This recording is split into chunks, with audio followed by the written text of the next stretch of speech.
We're in Way Media.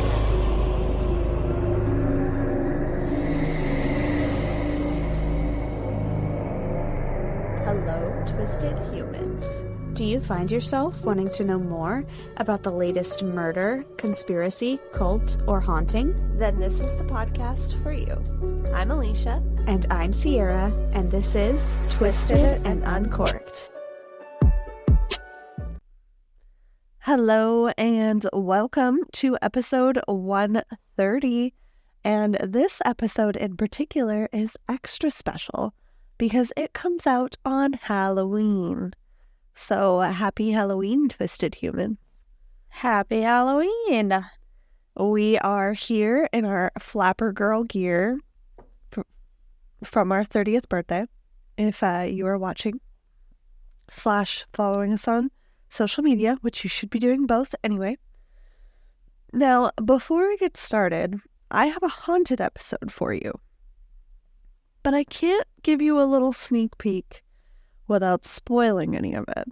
So we're just going to jump right to the fun facts. Sarah, do you have a fun fact for me? It's called A Book of Old-Fashioned Superstitions, Black Cats, and Evil Eyes. I got this book a couple of years ago now, but I do remember that I told you about it when I got it. It was when I lived in Tennessee. Anyway, let me tell you a superstition. Tell me if you want to know about brooms, fire, or toads. Brooms, please, as I say that with my witch's brew cup. Perfect. The superstition is to never take a broom with you when you move houses. Oh, shit. Why? While most household items have some superstition or other attached to them, those surrounding brooms are stuck to with extra tenacity by the superstitious because of their long association with witchcraft. According to folklore prevalent across Europe, witches used broomsticks to fly to their magic meetings called sabbats. First of all, sabbats are holidays, not meetings. Anyway, which resulted in the belief that the broomstick was particularly receptive to the influence of spirits and spells. Originally, brooms were used for pagan fertility magic because of their phallic shape. They were taken into the fields and mounted by farmers who would leap high in the air on them in hope that their crops would grow to great heights. This early association with magical power meant that they were soon put to use for other household spells. They were thought to be able to repel black magic if they were placed across the threshold of a home and were used as wands for charms and cures by rural wise women. In the Czech Republic, a festival called the Burning of the Witches, it has like a whole name, but I can't speak Czech, so Karodejnis, maybe. I was literally going to be like, that was part of your requirements for becoming my co-host. Why don't you speak this language? It still takes place on April 30th each year, when it's tradition for people to burn broomsticks on large communal bonfires. Many modern Wiccans follow the traditions of their medieval predecessors in using a broom as an altar tool during rituals. They are used for clearing a sacred space by sweeping away negative or distracting energy, and it is this association with spiritually cleansing a room that gave rise to this particular superstition.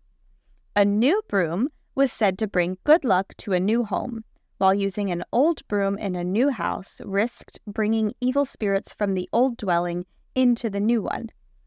A German tradition for healing a house after misfortune has befallen someone in the household was for everyone to take a broom and sweep from the center of the house outwards until the negative energy had been banished. Another strongly held superstition about brooms is that it's unlucky to buy one in May. Brooms bought in May sweep the family away. It is also said to be unlucky to sweep after dark, a belief which comes from the 14th century persecution of witches, Oh, when a for woman no. seen wielding a broom after dark was suspected of sweeping a spell towards someone and could be tried and burned for witchcraft. I would have definitely been burned for witchcraft. I mostly sweep at night because that's when Right? I have time. Well, back then, women didn't have jobs, so True. sweep in the morning, ladies. True. Right at sunrise, I guess. Wow. Well, I'm a little nervous because I have not purchased a new broom, and I definitely brought my broom from my last place. So maybe that's what brought all my ghosty things. I don't remember ever having a broom when I move. Like, not on purpose. I feel like every time I move, I accidentally leave the broom. Every time I move it, and I move a lot. Every time I move into a new house, I'm like, well, I gotta go buy a broom. Don't have one, you know? I just never have a broom. Your witchy powers were like, she's gonna intuition. forget to pack this, and then Yeah. it's just gonna be gone, and you're not even gonna know you forgot to pack it. Every house that's ever had a tenant after you is like, what the fuck? Why is there this dirty broom in the closet? Yeah. It's yours. Always. That fun fact is very serendipitous with my fun fact, because my fun fact is also about witches, or at least our Nice. favorite fictional kind. It is specifically about the movie Practical Magic. Oh, great. So the house that Practical Magic was filmed in was actually a shell of a house. Like, it was very loosely put together on a rented parkland that was actually Native American land. There was no digging allowed as a result, which is part of the reason why it was just a shell and not like an actual foundation and all of that stuff. This is also the reason that the house was torn down very quickly after finishing filming. It's also believed / reported that a real witch weighed in on the movie to, help with its authenticity. But allegedly, the director of the movie pissed her off and she threatened to curse the movie. Now, I didn't know my about that. theory is that the curse that the witch put on this movie is that no other movie will ever be as good at Halloween, thus in Sierra's hunt for another one. Just saying. Well, Every week that we've recorded, feel you're on the like hunt. if she was- It doesn't exist. I feel like if she was pissed, she wouldn't bring good stuff to the movie, though. Well, the and movie that would be a actually good thing bombed. for the movie. Like, in terms of box office sales, I was reading that it actually did not do very well. So, Interesting. which is surprising because it's so many people's favorite movie today, but I don't know. That was just my cheeky little theory on it, because every week you're looking for a Practical Magic-like movie and no other one will exist. 'Cause that's the case, in my theory at least. Yeah, no, I actually heard about that lady. She was upset, at least from what I know, from what I read online, because like I said, the movie Practical Magic is loosely based on the idea of Alice Hoffman's 4-part book series, one of them being called Practical Magic. And there is a character named Sally in that 4-part series, but Sally is a lesbian. Oh. And for this movie, especially in 1998, they were like, we're not doing that. Yeah. And she's like, well, not all witches are heterosexual. And they're like, well, this is movies, so it's 1998. We're making them both straight. Ah. That's what Well, I read. I don't know. I like it. The more you know. Anyways, I was just thinking of you, and because it's our favorite Halloween movie. But It's my favorite movie, period, of all time. It always has been, like, 100% favorite movie. Not just Halloween movie, okay? Okay. I understand. I love you. Stop yelling at me. We are not drinking midnight margaritas, much to my sadness. Unfortunately. But we are drinking a mocktail for our last day that this episode comes out of Sober October. What are we drinking, Sierra? Well, with our whole witchy thing, I don't know what your haunted episode is about, but I hope some witches are involved. The mocktail is called the Cauldron. We Whoops. really dropped the ball on this one. It's not. We did. It's called the Cauldron. And about the Cauldron, let me just give you some information from this book that Naria got us. Thank you, Naria. Which is brew. One of the most on-brand tools that a witch has in their arsenal is a cauldron. You often see witches depicted with it, stirring in eye of newt and toe of frog. However, a cauldron is simply a safe place to burn and mix your spellcasting tools. In fact, many practitioners use a household pot that is blessed and used strictly for magic. Because fire safety is important for witches that love the flame, we use a cauldron to burn without fear of destroying our home. With this, our cauldron keeps us safe and holds fire energy stable so that we are more focused when working with it. Matcha tea is known to have magical benefits of health, longevity, and immortality. With the swirling green, warm concoction, we are brought back to the iconic imagery of witches creating their potions. Because of the addition of lemon, ginger, and honey, this recipe is an excellent aid in the health of a witch, therefore amplifying its protective elements. As you are mixing your cocktail in your cauldron, either for a single serving or multiplied for a coven meeting, stir it clockwise and ask for protection. As you stir, you bring in protective energies. Speak into your mixture, for liquid always has a way of transferring energy. Ask it to keep you safe. When drinking down the finished product, envision the warmth of fire filling you from your belly, harnessing the power of the flame, and invigorating you to accomplish all you desire. This is best for a waxing moon in the winter at potlucks or dinner parties, and your glassware is a mug because this is a hot drink. If you wanted to use the alcohol version, you do add Japanese whiskey, but the other ingredients are a ginger liqueur that doesn't have liquor in it, honey syrup, lemon juice, matcha powder, a lemon wheel for garnish, and hot water. And this is what it looks like. Love. Well, mine's kind of a mug.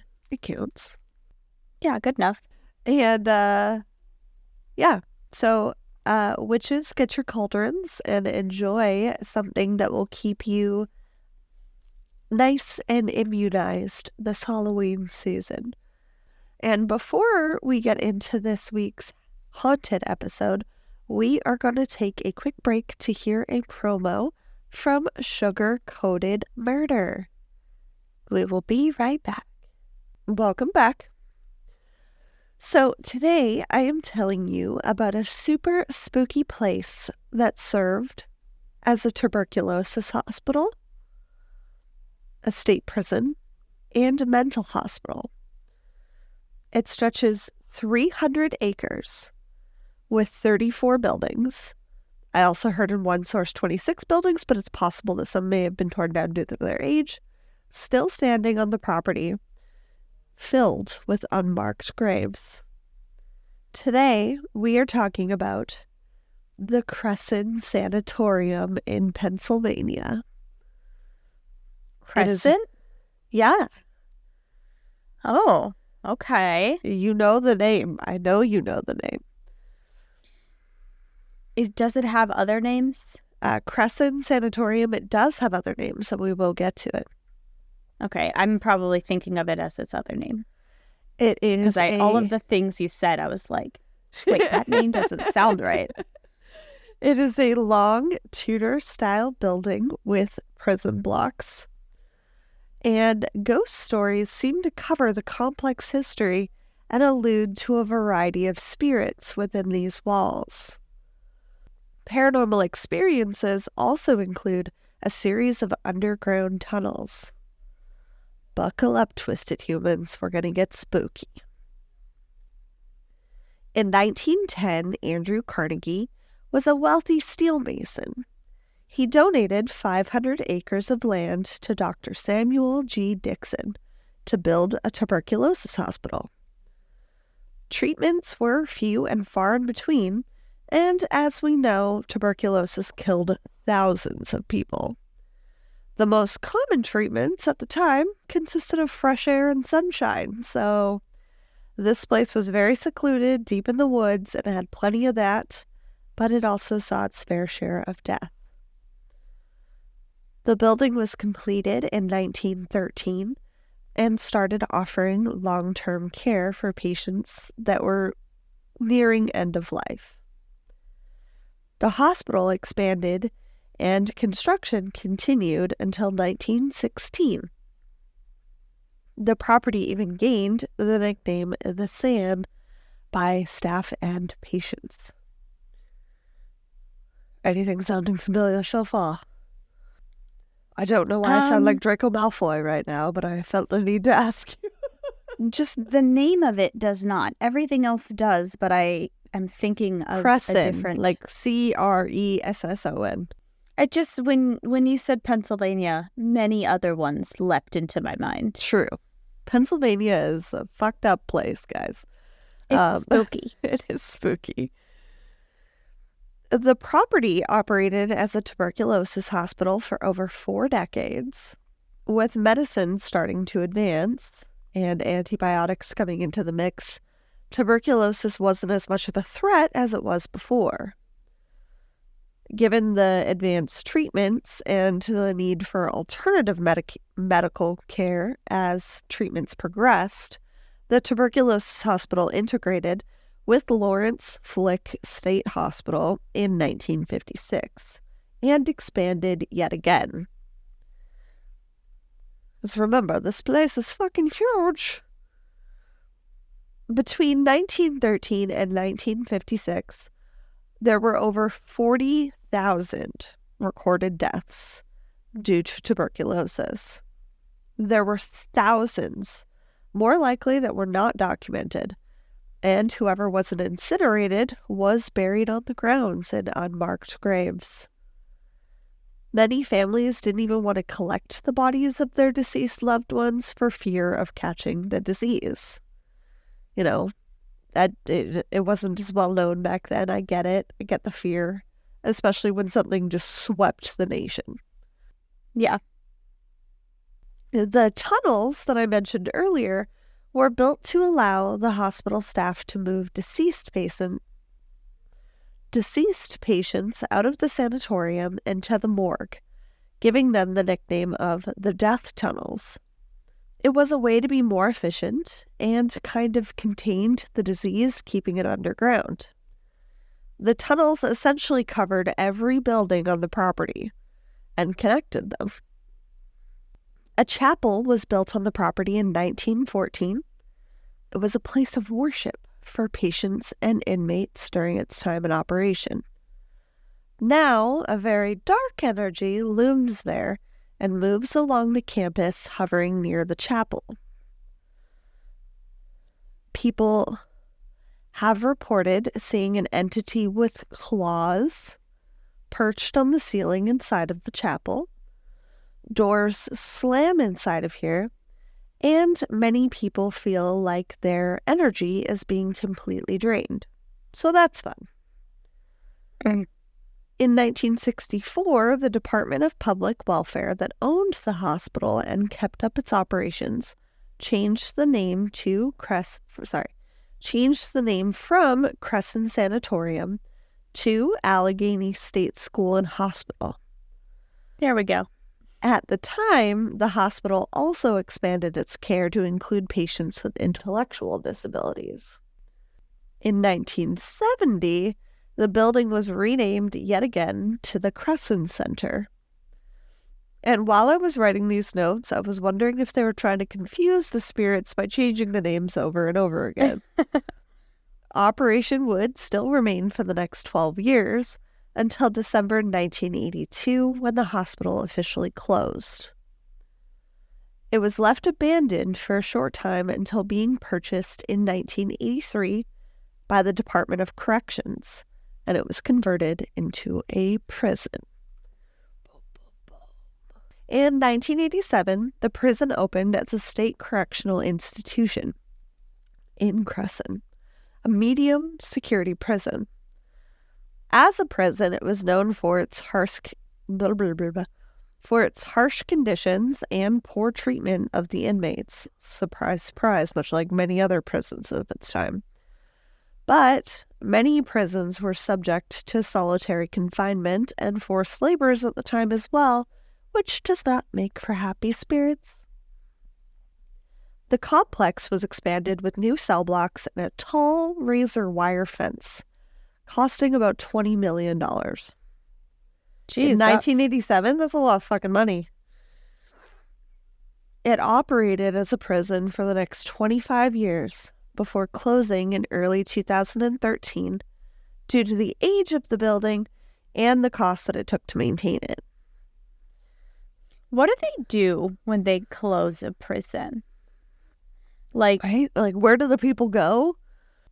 yeah, do they have like 18 buses full of prisoners driving at the same time? That seems dangerous. It does, but we've seen that in TV shows. Like, Do they move prison them buses one at a and they- time? ooh, that doesn't seem That's efficient. a lot of fucking people. Yeah. How do they do this? I'm going to be honest with you, Sierra, because this is a haunted episode. That was not the focus of my research. Yeah. I imagine. But great question for the class. Guys, let us know, okay? We need to know what happens here. We don't know for the sake of this story, but the property was acquired by a company called Hydroponic Life, which I meant to look up, but I did not. But based on the fact that it's called Hydroponic Life, I assume it has something to do with hydroponics and being able to grow produce in a different way. And it opened the property to tours, but only in some spots of the building, leaning into the real spook factor. Many visitors reported spooky encounters. One thing that people have recorded is disembodied noises in the death tunnels beneath the sanatorium. Yes, eek is exactly correct. These sounds range from bangs and knocks to distant voices. People have also had motion sensors, like REM pods, go off in the tunnels by unseen forces. The dead were burned on site via incinerators or buried in unmarked graves on the property, like I mentioned. So, having been brought through these tunnels, makes sense that it's a particularly active area. Building F was most recently used as prison cell blocks. Here, people hear footsteps and mysterious sounds, both of which have been captured on various recordings. And this is where they housed prisoners with severe mental issues. Building E, on the other hand, was also a prison cell block that was used to house general population. Unexplained sounds emanate from the cells as well, consisting of unexplained knocking and tapping. Disembodied voices and moans have also been captured on recording. Ugh. In the F blocks, women are harassed in particular, reporting having been touched and having their hair pulled, which is my least favorite fact as somebody that's experienced that. People have also said that they feel like they can't breathe while in this cell block. Alternatively, though, other cell blocks have had men in the tours of the group be particularly targeted. During its time as a prison, guards would see the apparitions of men and hear tapping after securing all of the prisoners in their cells. Now, I can imagine that this job is tough enough without ghosts playing tricks on you, making you think that somebody has escaped their cell. Yeah. Rude. Can you... I was listening to Dan Cummins something or other recently, and he was talking about how a actual prison guard at a haunted prison had seen someone trying to escape and like ran after them. And one of the other prison guards were like, "What do they look like?" And he told him, they're like, "Oh yeah, no, that's not a prisoner." It was No just one an here looks like apparition that. of a prisoner that Yeah. like escaped back in the day. Oh my yeah. God. People have also reported a strong sulfur smell in the buildings as well. Throughout the complex, doors slam, and in most areas, people have had pretty intelligent responses when asking questions. People feel like they're being watched when touring the grounds, and some have even felt like they're being followed. Many people have had encounters with shadow figures, both moving past and stationary apparitions, which I feel like this is scarier.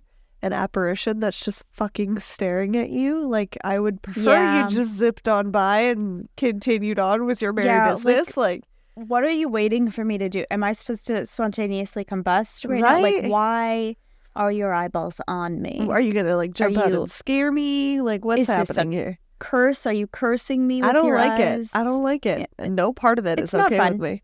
So yeah, prefer you just zip on by. Apparitions include that of prison inmates and staff at sometimes, kind of like we just talked about. And people have reported being touched and pushed by unseen entities when touring as well. Ick. It wouldn't be a haunted episode without ghost children, though, right? The Maple building on the property is where sick children 6 and under were housed. And this is where I know this from. Is that right? Because Destination Fear was here and they heard a child ask where their parents are. Oh, no, it wasn't this episode, but that is one of their episodes. No, but Destination Fear was one of my sources. Yeah. Many people have heard children's laughing and what seems like a playful spirit, you know, like when a kid runs by you, kind of like tugs on your shirt, like, let's go, like in a playful, goofy way. I tried to write this and describe it without it sounding scary because we're talking unseen forces here, which is good times. But that's the kind of energy that we're dealing with.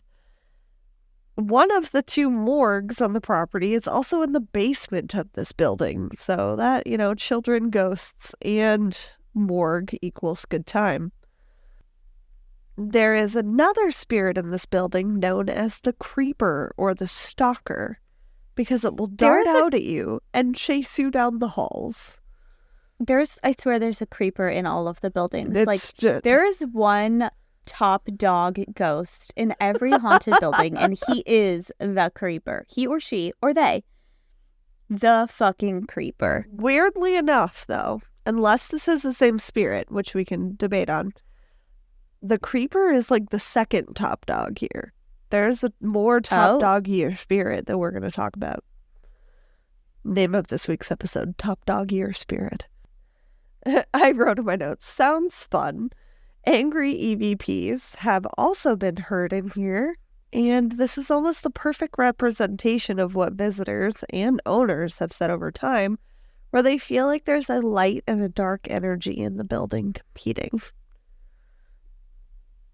And most terrifying of all, our top dog spirit, the spirit that seems to mimic those on the property via sounds and voices. And we will get to a real fun example at the end here. Another well-known spirit, and one of the more sinister stories associated with the Cresson Sanitorium, is that of Joseph Callinger.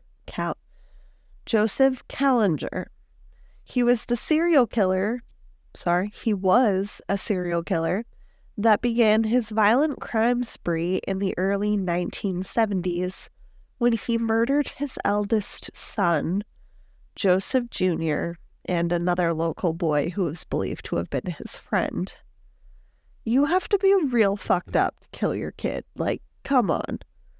Yeah, unfortunately it happens a lot. It gets worse. He and his 13-year-old son, Michael, then went around robbing and sexually abusing 4 different families before finally being captured after killing 21-year-old Maria Fashing, who was working as a nurse. She refused to follow Joseph's orders, and he responded by stabbing her in the neck and back. Goodness. He was sentenced to life in prison for his crimes in October of 1978, but then he later died of a heart attack on the property while in prison there on March 26, 1996. His spirit is said to be particularly active in the B building cells, where they held prisoners in solitary confinement. Also, while exploring his cell, Tanner and Alex from Destination Fear / Project Fear got some very strange digital recording responses when asking Joseph's spirit if he still had the urge to kill. During this response, they got a series of unintelligible, mumbles back, but very, grumpy and very, like it was trying to say something. And then during the second EVP session, there was a very prolonged silence in between Tanner's two questions, almost like the recording was messed with. Like it didn't match the real-time questions. Right. The administration building on the property is the oldest of all the buildings.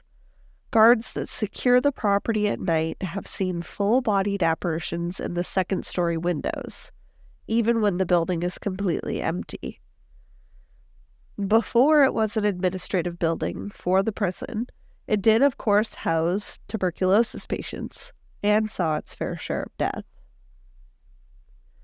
While sitting in the room, Dakota Layden of Project Fear / Destination Fear heard a woman's moan.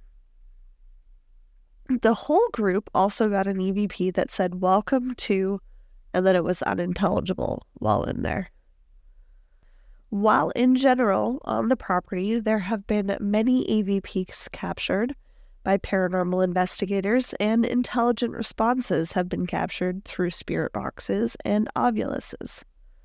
Popular TV shows like Paranormal Quest, Paranormal Files, and, of course, our personal favorite, Destination Fear / Project Fear, has toured the grounds. Ghost tours of the sanatorium are still ongoing and include an overnight access and tours of the two morgues, the medical and psychiatric buildings, the sanatorium, the hospital building, the end-of-life building, the chapel, the J cell blocks, and the underground tunnels. You also get to use equipment that the professionals bring in when guiding the tour.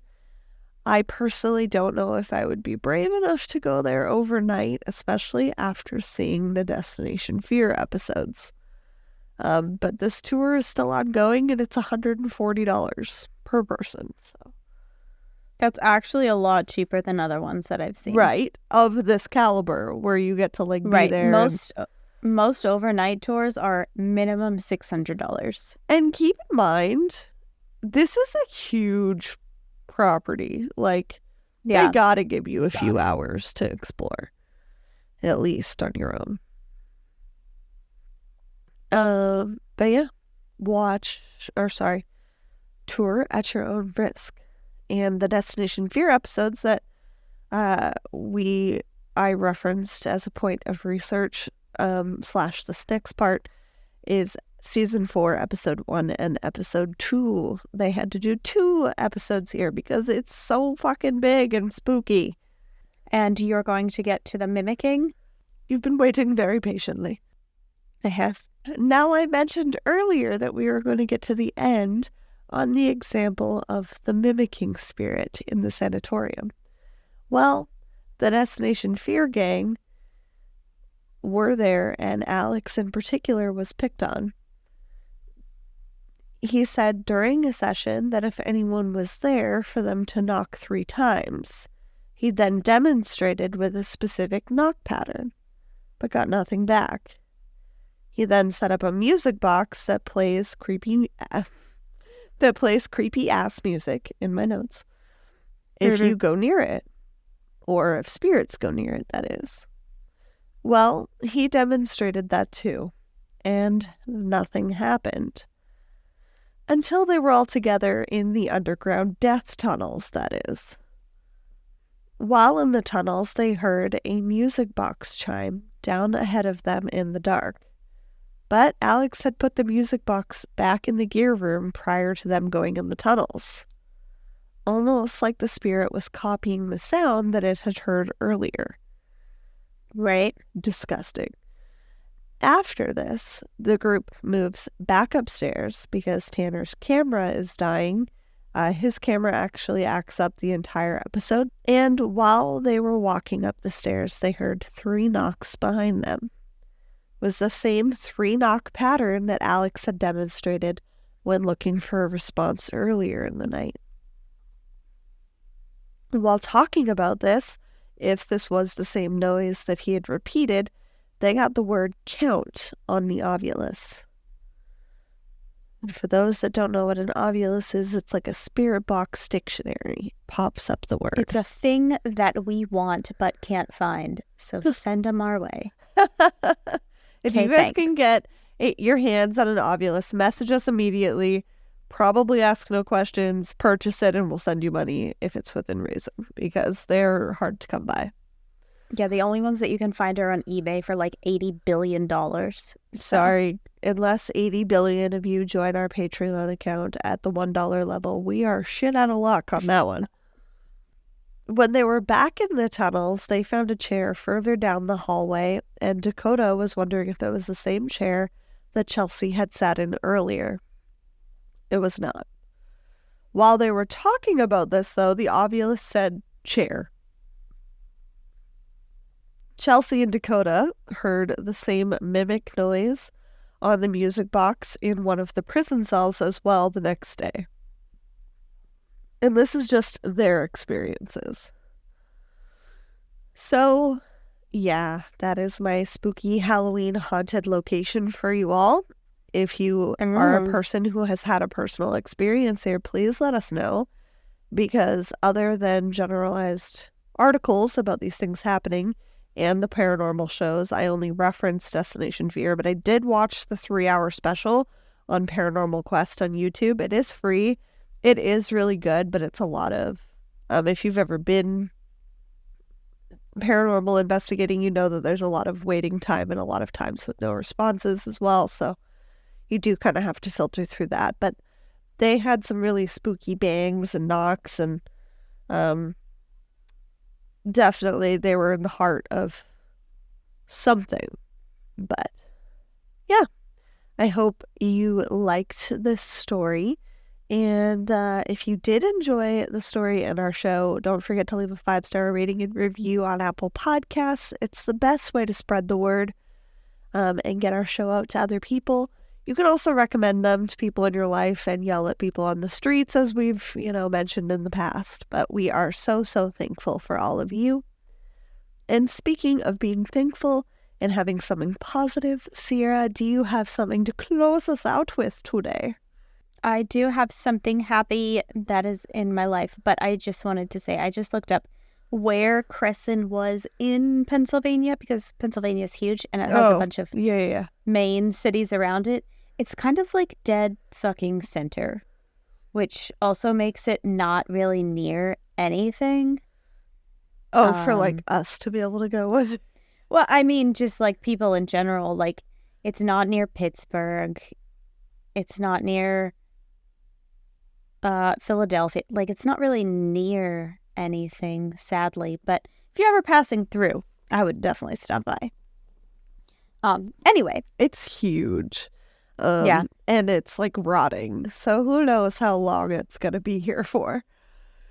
My grateful thing this week is that I have a job. My entire day was a pretty good one. Yesterday I had food poisoning, which sucked. But I also, before I got food poisoning, had a job interview. Which I messaged you about. Chili's. Okay. Well, I had a job interview at Chili's, and I got that job. And then today I had another job interview. Is Chili's a restaurant? Yeah, you guys don't have Chili's? No.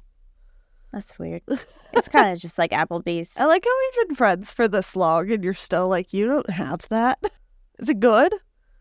No, it's Is it just like Applebee's. Oh, okay. Yeah, it's just, whatever. Anyway. Well, I'm very happy for you. Well, I don't work there. Oh. So that was yesterday. Today, She got a better job, so basically. Maybe. Chili's I, sponsor us, so we'll talk. I'm trying to get a job for when the kids are in school. And Chili's is not a breakfast place at all. They don't open until lunchtime. So I would have only been able to work nights on weekends. Yeah, they wouldn't even let me work in the day shift because I'd have to leave before the shift ends to pick up my kids from school. So it would be weekend nights. And that's better than nothing. So I accepted it. But then today I had another job interview at Waffle House. And the fucking song Waffle House has been stuck in my head nonstop all day long. No, don't get stressed. It's going to get figured out, Sierra. Yeah. So when I went to Waffle House today, I sat down with the district manager and we started talking. And she was like, "Do you want to be a manager?" And I was like, "No." And she's like, "You would make a really good manager. We can train you. Do you know about all of the employee perks for being a manager?" And I was like, "I'm just trying to make part-time money so I can go to school. Like, I don't want to be a manager." And she was like, "All right, well, we'll start you off as a server, but I'm going to try to talk you into a manager." I was like, do you get paid fuck? more? Because otherwise there's no definitely. perks Duh. to it. Well, when I managed, I made more money in tips than I did managing per hour. So that's why I'm asking you. Gotta weigh Oh, it. I'm sure. Per hour in America, though, what is your per hour for servers? When I was serving, it was $9. Yeah, per hour in America is It's like $2.